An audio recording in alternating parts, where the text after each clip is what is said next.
இப்போ இந்தியாவினுடைய உண்மையான முகம் அப்படின்றது யாரை பார்த்தா எதை பார்த்தா தெரிந்து கொள்ளலாம் அப்படின்னா நீங்கள் அது வயரை பார்க்கணும், ஸ்க்ரோலை பார்க்கணும், கேரவேனை பார்க்கணுமே தவிர மற்ற செய்தி நிறுவனங்களை பார்த்தா உங்களால் தெரிந்து கொள்ள முடியாது. இப்போ அந்த அளவுக்கு அவங்க ஒரு மாற்று ஊடகமாக இவ்வளவு வேகமாக வளர்ந்துருக்கிறாங்க அப்படின்னா ஏன் தமிழில் அப்படி ஒன்று சாத்தியப்படுத்த முடியாது?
தம்பி நீங்க தனியா வெளியே போன நான் வரும்போது இல்லை ஃபோன் எதை பண்ணாரா? இல்லையே பண்ணி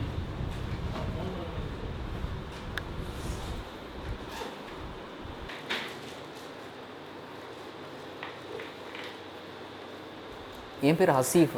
2010 இறுதியிலிருந்து நான் இந்த பத்திரிகை துறையில் இருந்துகிட்ருக்கேன். நான் என்னுடைய படிப்பை முடிக்கிற டைம்லாம் வந்து இந்தியாவில் வந்து ஐடி துறை அப்படின்றது பயங்கரமாக பூமான ஒரு டைம். அப்போது எனக்கும் வந்து ஐடி துறையில் ஒரு சாஃப்ட்வேர் இன்ஜினியர் ஆகணும். ஏன்னா அப்போ தான் வந்து இங்கே இருக்கக்கூடிய இந்திய இளைஞர்கள் வந்து ஒரு மிகப்பெரிய சம்பளத்தை முறையாக பார்க்குறாங்க. அப்படிப்பட்ட சூழலில் கண்டிப்பாக ஒரு இளைஞராக இருக்கக்கூடிய நபர் இந்த மாதிரி அதிகமாக சம்பாதிக்கணும், இந்த விஷயங்கள் எல்லாம் நுகரணும், புது புது விஷயங்கள் எல்லாம் நுகரணும் அப்படின்ற எண்ணம்லாம் ஏற்படுது. அதன் அடிப்படையில் நானும் வந்து எம்சிஏ முடிச்சுட்டு அதுக்கு பிறகு ஒரு ஐடிஎஸ், அதாவது நான் சொல்கிறது கால் சென்டரில் வேலை செஞ்சு, கால் சென்டரில் வேலை செய்கிறவங்களுக்கு அடுத்து என்ன யோசிக்கும், அடுத்து வந்து ஐடி கம்பெனிக்கு போகணும் அப்படின்றது. இந்த பயணம் தான் என்னுடைய வாழ்க்கையிலையுமே இருந்தது. 2010 வந்து ஐடி துறையில் வேலை அப்படின்றத தாண்டி வந்து இது வந்து ஒரு போர் அடிக்கக்கூடிய ஒரு துறை அப்படின்றத என்னால் உணர முடியுது. ஒரு 4-5 வருஷமாக அந்த துறையில் தொடர்ந்து ரொட்டீனாக ஒரே வேலைகளை செஞ்சு ஏன்னா அந்த டைம்லேயும் கூட நம்ம வந்து கூடுதலாக பேப்பர் படிக்கிறது, மற்ற விஷயங்கள் கூடுதலாக இப்போ வந்து புத்தகங்களை படிக்கக்கூடிய ஒரு வாய்ப்பும் கூட நம்மளுக்கு கிடைக்கும்போது ஐடி துறையில் போய் டெய்லி அந்த ரொட்டீனான வேலைகளை செய்கிறது அப்படின்றது ஒரு வெறுப்பை ஏற்படுத்தக்கூடிய ஒரு விஷயமாக மாறுது. அப்போது தான் வந்து துறையை மாற்றுவோம் அப்படின்னு யோசிக்கும் பொழுது பத்திரிகை துறை அப்படின்றது நமக்கு வருது. நான் ஜீவசகாப்தன். இந்த ஊடகத்துறையில் 11 ஆண்டுகளாக நான் வந்து இருக்கிறேன். சின்ன வயசில் 2 ஊர்லேயும் வளர்ந்தேன், மதுரை, நாகர்கோவில்னு. அப்போ அந்த 2 ஊருக்கும் உள்ள வித்தியாசம், அரசியல், பண்பாட்டு வேறுபாடு, அந்த வட்டார மொழி வேறு, இது வட்டார மொழி வேறு. அங்கே மக்கள் சினிமாவை அணுகிற விதம் வேறு மாதிரி இருக்கும், அரசியலை பார்க்குற விதம். இந்த 2 ஊருக்குமே எனக்கு வித்தியாசம் தெரிஞ்சுது. ஸோ ஒரு தமிழ்நாட்டினுடைய 2 வேறுபட்ட ஒரு நிலத்தில் நான் வளர்ந்தேன், மதுரை, நாகர்கோவில்னு. இதுவே எனக்கு ஒரு அரசியலை தந்தது. அதாவது ஈழப் பிரச்சனை, இது தொடர்பாக வீட்டில் தொடர்ந்து பேசுவாங்க, ஈழம் தொடர்பான பிரச்சனைகள் குறித்து. சாதி ஒழிப்பு குறித்து உரையாடல். பாவேந்தர் பாரதிதாசனை யாருமே ப்ரொமோட் பண்ணுறதில்ல, ஆனால் பாரதியார் எல்லாருமே ப்ரொமோட் பண்ணுறாங்களே. இந்த மாதிரியான தர்க்கங்கள் நம்ம வீடுகளில் நடந்துகிட்டே இருக்கும். நம்ம வீட்டுக்கு வரக்கூடிய நண்பர்கள் எல்லோருமே இது குறித்தே பேசுகிறதுனால தமிழர் மொழி, தமிழ் தேசியம், ஈழம், சாதி ஒழிப்பு, இது எல்லாமே என்னை வந்து ஒரு செழுமைப்படுத்தி இன்றைக்கி இருக்க ஜீவசகாப்தனுக்கு அதுதான் காரணம்.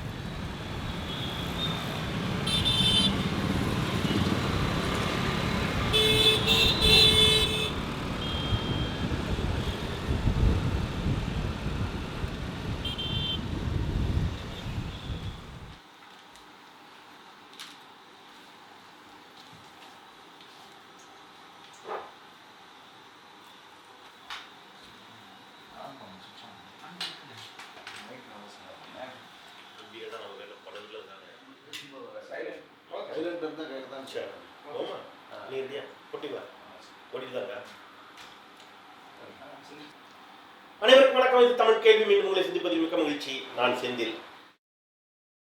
என்னுடைய சின்ன வயதுலேருந்தே என்னுடைய கனவு, என்னுடைய லட்சியம் அப்படிலாம் நான் பொய் சொல்ல விரும்பலை. சும்மா வேலை தேடுற ஒரு இளைஞன் தான். ஸோ வேலை தேடி அலைந்து கொண்டிருந்த ஒரு இளைஞன் தான். ஏதாவது பண்ணி இப்போ நமக்கு எல்லா இளைஞர்களுக்கு இருக்கிறதுனா எப்படியாவது ஒரு வேலை கிடச்சிடணும், நல்ல சம்பளம் வேணும், ஒரு வீடு கட்டிடணும், கார் வாங்கிடணும், இவ்வளோதான் ஆசை. இப்படித்தான் இருந்து ஒரு இளைஞன் தான்.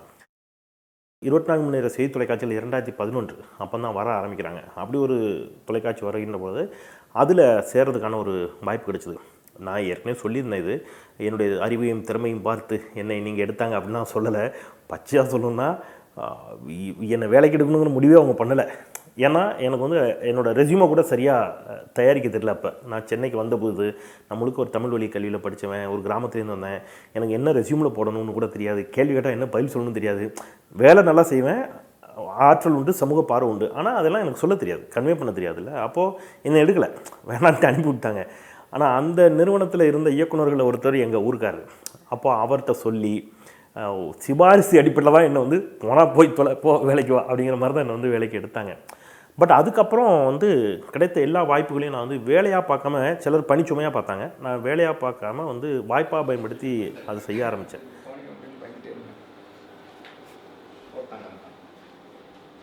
தனக்கு ஒரு தேவை இருக்குது, நான் மறுக்கப்படுறேன், நான் மறைக்கப்படுறேன், வரலாற்றிலேருந்து நான் நீக்கப்படுகிறேன் என்று ஆதங்கம் இருக்கிறவங்க தான் பத்திரிகைகளை வெளிப்படுத்தினாங்க. ஊடகங்கிறதே ஒரு அடித்தட்டு மக்களின் குரல் தான், விளிம்பு நிலை மக்களின் குரலாக தான் அதனுடைய வரலாறு.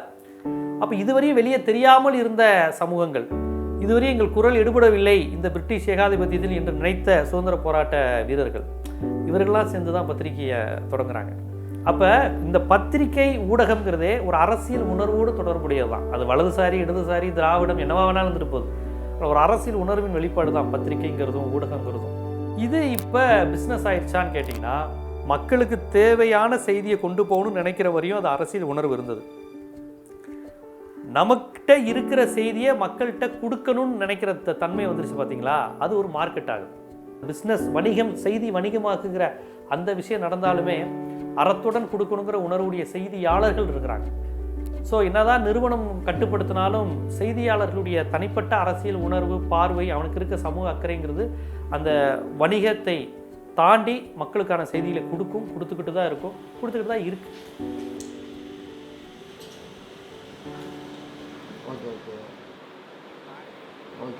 உள்ளே வரும்பொழுது அதான் எல்லாருக்குமே இருக்குமே, இந்த துறை மீது இருக்கக்கூடிய ஒரு காதல். இந்த துறை வந்து உண்மையிலேயே ஒரு சமூகத்தில் ஒரு மிகப்பெரிய முக்கியமான ஒரு துறை. இதில் ஒருத்தர் பத்திரிகையாளர்னு ஒருத்தர் வந்தாருன்னா அவர் வந்து உண்மையிலேயே எல்லாத்தையும் மாற்றுவதற்கு ஒரு அதீத சக்தியை படைத்த ஒரு நபர். யாரை வேணால் கேள்வி எழுப்பலாம், அவர் நினச்சதை வந்து அவர் பப்ளிஷ் பண்ணலாம், ஒளிபரப்பலாம் அப்படின்ற எண்ணத்தில் தான் எல்லாருமே வந்து துறைக்கு வருவாங்க. அந்த எண்ணம்லாம் எனக்கும் இருந்தது. அதன் பிறகு இந்த துறை எப்படி இயங்குது, நிறுவனங்கள் எப்படி இயங்குது, எந்த செய்தியை வெளியிடுகிறார்கள், அவர்களுக்கு இருக்கக்கூடிய கட்டுப்பாடு என்ன, எதையெல்லாம் வந்து எந்த நிறுவனம் வெளியிடும், அதுலேயும் கூட வித்தியாசம் இருக்குது. ஒரு சில நிறுவனங்கள் இந்த செய்தியை வெளியிடும், இன்னொரு நிறுவனம் இது வெளியிடாது.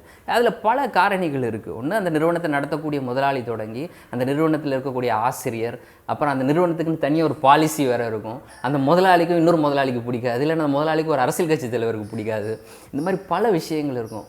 இதெல்லாம் தான் வந்து எந்த செய்தி வெளியில் போகணும், எந்த செய்தி போகக்கூடாதுன்றதை நிர்ணயிக்கக்கூடிய ஒரு விஷயம். இதை தெரிஞ்சுக்கிறதுக்கு ரொம்ப காலம்லாம் ஆகலை, ரொம்ப குறுகிய காலத்தில் என்னால் அதை புரிஞ்சுக்க முடிஞ்சது.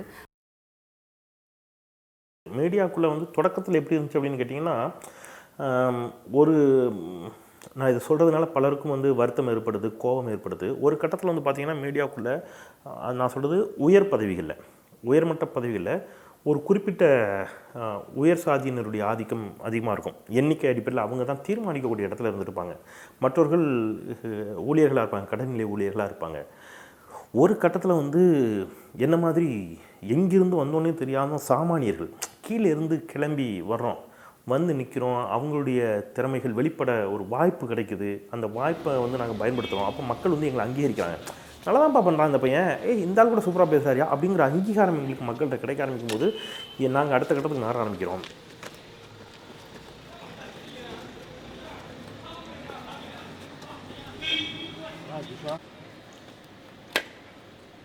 இருபத்தி 24 மணி நேர செய்தி தொலைக்காட்சிகள் வந்த பிறகு தான் பத்திரிகையாளர்களுக்கு ஒரு டீசன்ட் பே, ஒரு நியாயமான ஊதியம் கிடைக்க ஆரம்பிச்சு அவனுடைய உழைப்புக்கு. அது வரைக்கும் பார்த்திங்கன்னா பத்திரிகையாளருடைய வருமானம் ரொம்ப கம்மி.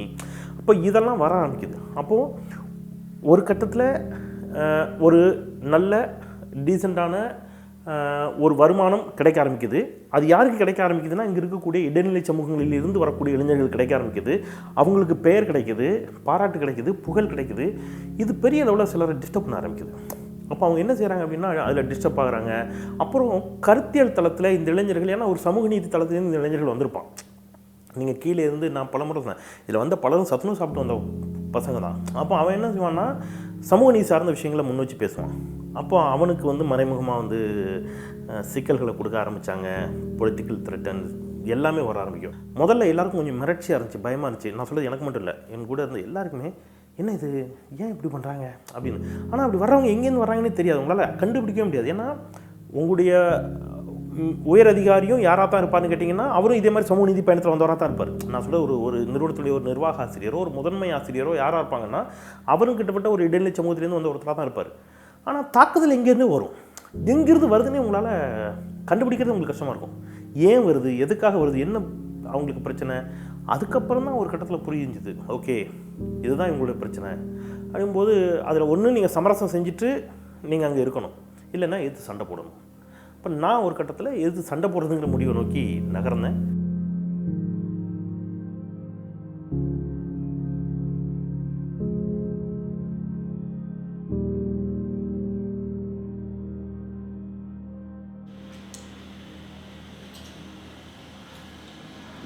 அப்போ நம்ம குறிப்பாக சொல்லணும்னா 2014 நாடாளுமன்ற தேர்தல் நடக்கிறதுக்கு முன்னாடி தமிழ்நாட்டை சேர்ந்த மிக முக்கியமான ஒரு பத்திரிகையாளர், அவர் வாய்ஸ், அவருடைய வாய் அடக்கப்படுது. அவர் வந்து அந்த துறையிலேருந்து வெளியேற்றப்படுறாரு.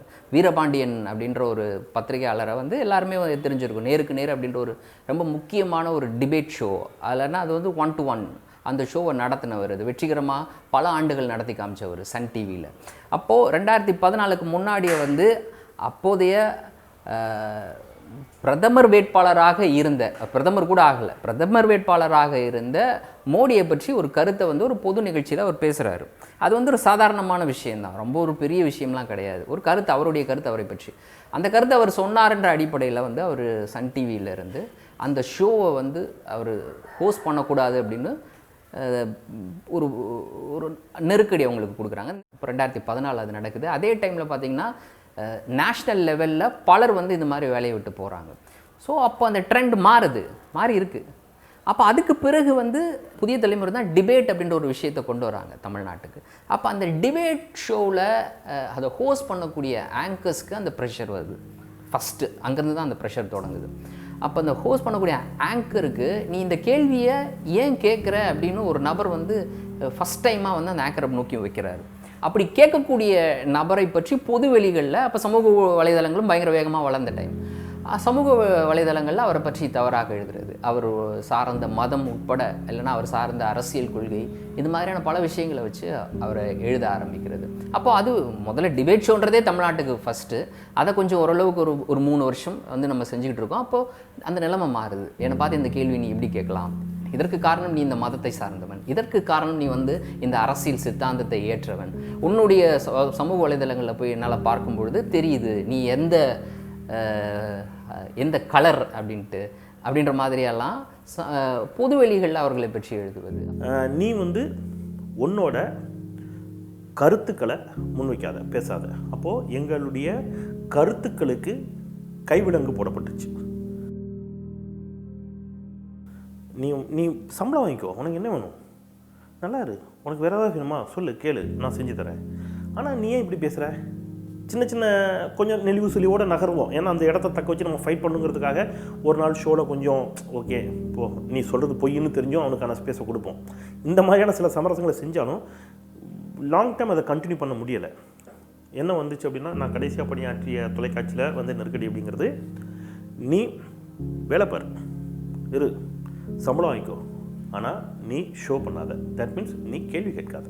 எல்லாருமே என்கிட்ட முன்வைக்கக்கூடிய ரொம்ப முக்கியமான கேள்வி என்னென்னா, எல்லா பிரச்சனைகளுக்கும் முன்னாடி போய் ஒரு நிறுவனத்தில் வந்து யாருக்காவது வந்து ஒரு வேலை நீக்கம் அப்படின்ற ஒரு விஷயம் நடந்துச்சுன்னா, சம்பள குறைப்பு நடந்துச்சுன்னா, இல்லை சம்பளம் தரலன்னு எடுத்தடிக்கிறாங்கன்னா, முன்னாடி போய் நிற்கக்கூடிய நபராக இருந்துக்கிட்டு உங்களுக்கு எதிராக ஏற்பட்ட இந்த அநீதியை எதிர்த்து நீங்கள் ஏன் குரல் கொடுக்கல அப்படின்ற ஒரு கேள்வி எல்லாரும் வைக்கிறாங்க.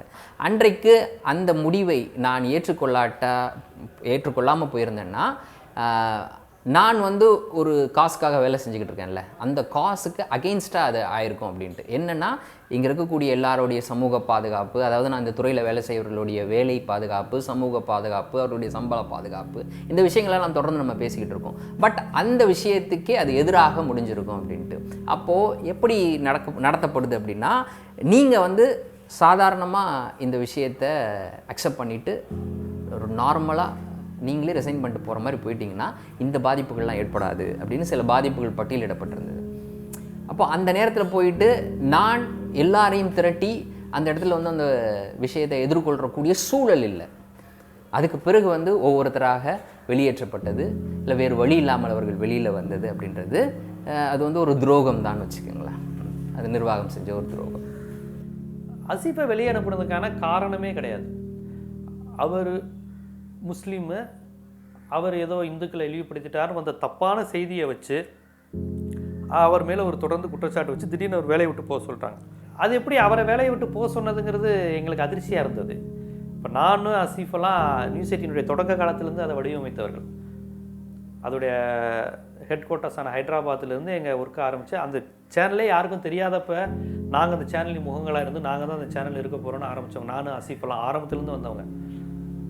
அந்த சேனலில் வந்து குணா சாரு, நான், ஹசீஃப்லாம் ஆரம்பத்துலேருந்து வந்தவங்க. அப்போ அப்படி ஆரம்பத்துலேருந்து வந்த ஒரு ஹசீஃபை அவங்க போங்க அப்படின்னு சொல்கிறப்ப எனக்கு என்னடா இது அப்படின்னு. ஹசீஃபுக்கு இப்படி ஒரு அநீதி நடக்கும்போது இது அடுத்து எங்கே போகும்? ஃபஸ்ட்டு இது அநீதி இல்லையா? நம்ம நண்பன் பக்கத்து சீட்டில் உட்காந்தவனுக்கு எந்த தப்பும் செய்யாத ஒருத்தனை இப்படி பாதிக்கப்படுவது அப்படிங்கிறப்ப அந்த கோபம், அந்த அறச்சீற்றத்தில் தான் நானாக தான் வந்தேன். அவங்க அனுப்பலை. அவங்க அனுப்புனது ஹசீஃபை மட்டும்தான்.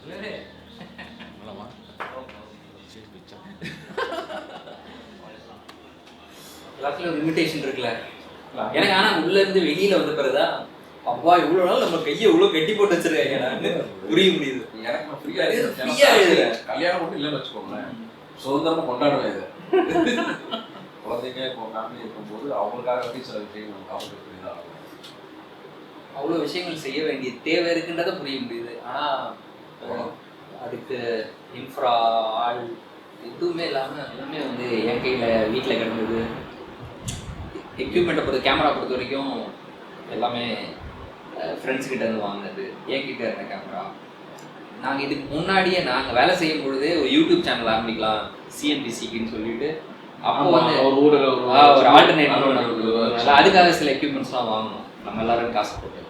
அந்த எக்யூப்மெண்ட்டு இதுதான் உள்ளது. இதுக்கெலாம் வந்து வேல்யூ போட முடியாது. இப்போ நிறுவனங்களில் பணியாற்றும் பொழுதே வந்து ஒரு சில செய்திகளெல்லாம் பார்க்கும் பொழுது நமக்கு வந்து ஒரு உற்சாகம் வரும். இந்த செய்தியை இப்படி கொடுத்தா இப்படி இருக்கும் அப்படின்ட்டு, இந்த செய்தியை இப்படி பிரேக் பண்ணால் இப்படி இருக்கும், இந்த வேல்யூ ஆடட் இந்த மாதிரியான விஷயங்களை வேல்யூ ஆட் பண்ணி இந்த செய்தியை கொடுத்தா இப்படி இருக்கும் அப்படின்ற மாதிரியான எண்ணங்கள்லாம் தோணும். அப்போது நம்ம எப்பயுமே வந்து ஒரு மனித இயல்பு தானே என்னென்னா, நம்ம ஒரு செக்யூர்டான ஏரியாவில் இருந்தோம்னா அது தொடர்ந்து நீடிக்கணும் அப்படின்றதான் நம்ம யோசிப்போம். இதுக்குள்ளேருந்தே விளாண்டுக்கிட்டே இருப்போம் அப்படின்னு தான் யோசிப்போம். அப்போது இப்படிப்பட்ட ஒரு நிலைமை வரும்பொழுது ஏற்கனவே இருந்த தேவையை நிறைவேற்ற வேண்டிய ஒரு சூழல் ஏற்படுது. அப்போ தான் நம்ம வந்து இந்த ஆல்டர்னேட் மீடியாவை உருவாக்க வேண்டிய தேவை இருக்குது. ஆனால் ஆல்டர்னேட் மீடியானா இது வந்து போகிற போக்கில் இன்னொரு யூடியூப் சேனலு, போகிற போக்கில் இது வந்து ஒரு நிறுவனம் அப்படின்ற மாதிரி இல்லாமல் இது ஒரு மெயின் ஸ்ட்ரீமுக்கு இணையாக ஒரு ஆல்டர்னேட் மீடியாவாக இதை வளர்த்தெடுக்கணுன்ற எண்ணத்தின் அடிப்படையில் தான் இப்போ நம்ம வேலைகளில் இறங்கி செஞ்சுட்ருக்கோம். ஒரு சராசரி செய்தியாளனை விட மக்களுக்காக பாடுபடணும்னு நினைக்கக்கூடிய செய்தியாளன் வந்து கடுமையாக உழைக்க வேண்டியது இருக்குது. இப்போ என்னுடைய லிபர்ட்டி தமிழ்லேயே பாருங்களேன், ஒரு நாளைக்கு 3-4 வீடியோ போடுவேன். அப்போ எனக்கு 3-4 வீடியோ போட முடியுங்கிறது ஒன்று. இன்னொன்று, இந்த இடத்துல நம்ம வந்து ஒரு மெயின் ஸ்ட்ரீம் மீடியாவை காம்படேட் பண்ணணும், அதுக்கு இணையாக போட்டி போடணும் அப்படிங்கிறப்ப அதற்கான உழைப்பும் இருக்குது. வெறுமனே திறமை அறிவு மட்டும் இல்லை, உழைப்பும் இருக்குது. என் திறமை அறிவு மட்டும்னா ஒரு நாளைக்கு நான் ஸ்டைலாக ஒரு இன்டர்வியூ மட்டும் பண்ணிட்டு போயிடலாம், மேக்ஸிமம் 2 பண்ணிட்டு போகலாம். நான் ஒரு வாரத்துக்கு 21 இன்டர்வியூ பண்ணுறேன்.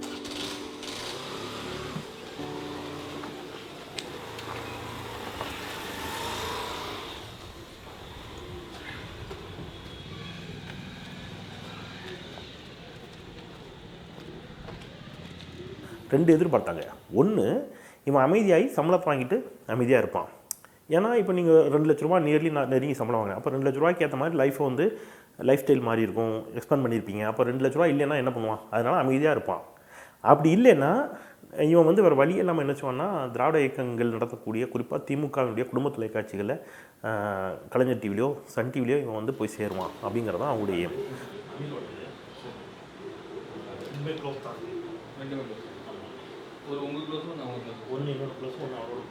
நான் என்ன பண்ணுறேன், தொழில்நுட்பம் கொடுத்த ஒரு வாய்ப்பு இருக்குது யூடியூப். எனக்கு அதுக்கு முன்னாடி யூடியூப்பை பற்றி எதுவுமே தெரியாது. நான் மெயின்ஸ்ட்ரீம் மீடியாவில் இருந்த பையன், எனக்கு டெக்னிக்கலாக அது புரியவும் செய்யாது, அது என்ன வரும் வராது எதுவும் தெரியாது. தமிழ் சமூகம் தனக்காக குரல் கொடுக்க ஒருத்தன் வந்தான்னு சொன்னால் அவனுக்காக அவன் என்ன வேணாலும் செய்ய தயாராக இருந்தான். ஸோ ஒரே நாளில் எந்த காணொலியும் போடாமல் அந்த சண்டே நான் சொன்னல, அந்த சண்டே நான் தொடங்கும் போதே என்னோடு 50,000 பேர் வந்து நின்னாங்க. 50,000 சொந்தங்கள் ஒரே நாளில். ஸோ 50,000 சப்ஸ்கிரைபர்ஸ் அப்படின்னு வரும்போது அது ஒரு நம்பிக்கை கொடுத்துச்சு. அந்த சண்டையை இன்னும் உறுதியாக தொடரலாங்கிற நம்பிக்கை அதை கொடுத்து தொடர்ந்துக்கிட்டு இருக்கேன். மக்கள் விழிப்பாக இருக்கிறாங்க, கேள்வி கேட்குறாங்க, அவங்க இதில் ரொம்ப கன்சர்ன்டாக இருக்காங்க. அதாவது மீடியாவில் நடக்கக்கூடிய விஷயங்கள் தங்களை பாதிக்கக்கூடியதுன்னு தெரிஞ்சிருக்கிறாங்க. அப்போது அவங்க நிச்சயமாக இதற்கு உதவுவாங்க அப்படின்ற ஒரு நம்பிக்கை இருக்குது. அந்த நம்பிக்கையின் அடிப்படையில் தான் தொடர்ந்து மக்கள்கிட்ட இந்த மாதிரியான ஒரு மாற்று ஊடகம் வளர்ச்சி அப்படின்றது ரொம்ப முக்கியமான தேவைன்றதை புரிய வச்சுக்கிட்டு இருக்கோம். அதன் அடிப்படையில் மக்களினுடைய அந்த பங்கு, சப்ஸ்கிரிப்ஷன், மற்ற விஷயங்கள் மூலமாக இந்த பொருளாதார தேவையை பூர்த்தி செய்யணும் அப்படின்னு யோசிக்கிறோம். மற்ற வகையில் எதிர்ப்பை எதிர்நோக்கிக்கிட்டு இருக்கோம். நீங்கள் எந்த எதிர்ப்புன்னு கேட்குறீங்க, அந்த எதிர்ப்பு என்னென்னு எல்லாருக்கும் புரியும்னு நினைக்கிறேன். அந்த எதிர்ப்பை எதிர்நோக்கிக்கிட்டு இருக்கோம். என்றைக்கு வேணால் அது நடக்கலாம். ஆனால் அதையும் மீறி இது நிறுவனமாக மாறணும் அப்படின்றதில் ஒற்றுமையோடு எல்லாரோடும் சேர்ந்து உழைச்சிக்கிட்டு இருக்கோம்.